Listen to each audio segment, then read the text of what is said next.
on the road. The Richmond Footy Club, Lord, continue to get it done over the last 2 seasons. Even last year when they had troubled times, the record on the road was fantastic.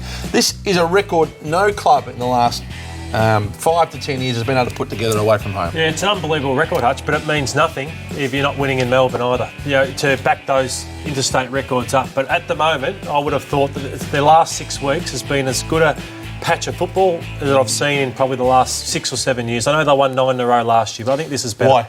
I think their second-tier players are backing up the star factor of Revolt, Rance, Delidio, Hutchison are playing well. That used to be them or bust. Now, Garry, you'd probably agree there's the second-tier players that are performing as well, plus the games too. No doubt. Absolutely no doubt. I mean, the best and fairest has always been Hutchison, Delidio, Rance, Hutchison, Delidio, Brandon Ellis has stayed. You got Ellis and Edwards and Miles that's gone into that midfield group. Flostone played really well on the weekend. So they are sharing the load. There's no question about it. They remain the classic story, win when you don't expect them to. So what Lloyd's saying is now all they need to do is start winning the games that they're expected to, and they're going to contend really strongly come September. Revolt leading the way magnificently. Got the mismatch. They got Rampy. Good coaching. I think we said for a while now, Damian Hardwick's been in really good coaching form.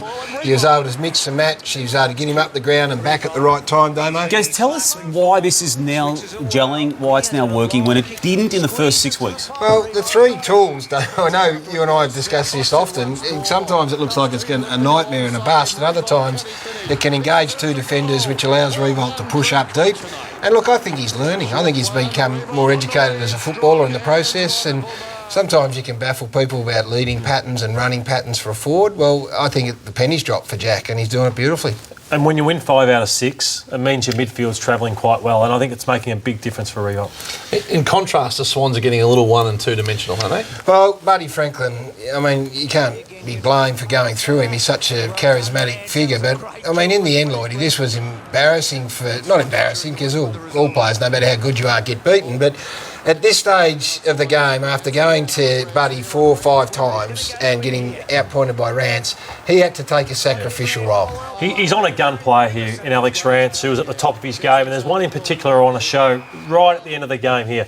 This is a player, I can't recall who it was, but Lewis Jetta. He has to hit that player up. That breaks up the whole inside 50, and yet that's what he wanted to do. It was 16 times to Franklin inside 50. Tippett and Goods. Tippett, they're paying a lot of money, and Damo, you've been speaking about how he's underperformed for a long time. They're paying him $1 million.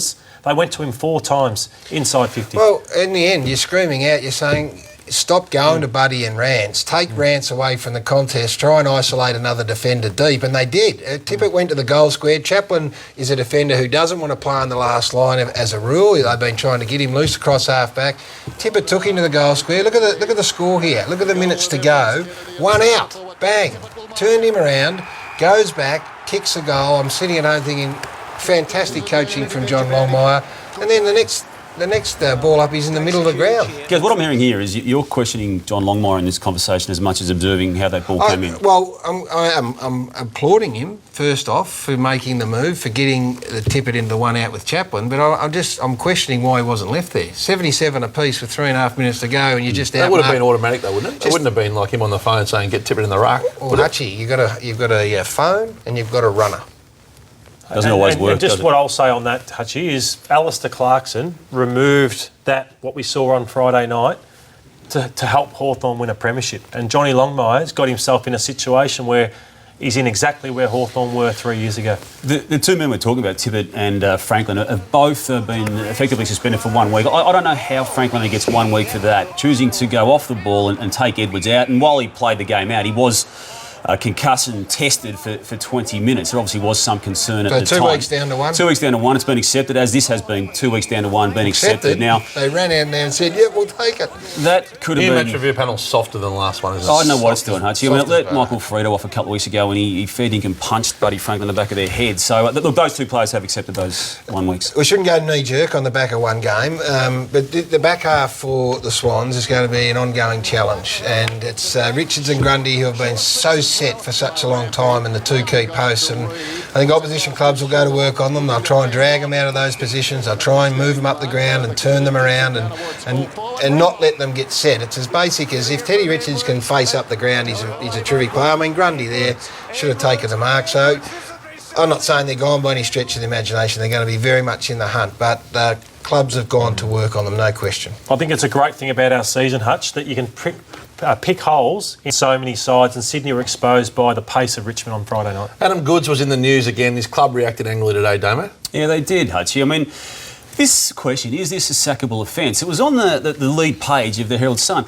We're being dictated to by people on social media who've taken a freeze frame of a moving incident. The moment you see this incident, it is not even worth discussing. Longmire, as a coach of the Sydney Swans, was furious with it, and I've got every reason to back him up on this claim and this comment about this particular issue. We think as a club that the way that was highlighted was disgraceful. If you go back and look at the incident, not even an incident, if you look at that piece of play in its entirety and you look at it in fast play, it's amazing that that bit of play was actually highlighted in a still shot. The fact that it's come out and been highlighted the way it is very poor. And I'll go one step further too with saying it's disgraceful. I mean, for the match review panel to actually feel the need to mention it below the line, I say below the line because it was among the incidents, Hutchie, that were not found to be guilty, so they get them off. But why they felt they had to say we looked at it, stand up for what you believe in and realise there is nothing in that, and it's social media, freeze frame of moving vision, just move on. You agree with that? Yeah, I 100% agree with it. 100%. Plenty more to come on Footy Classified.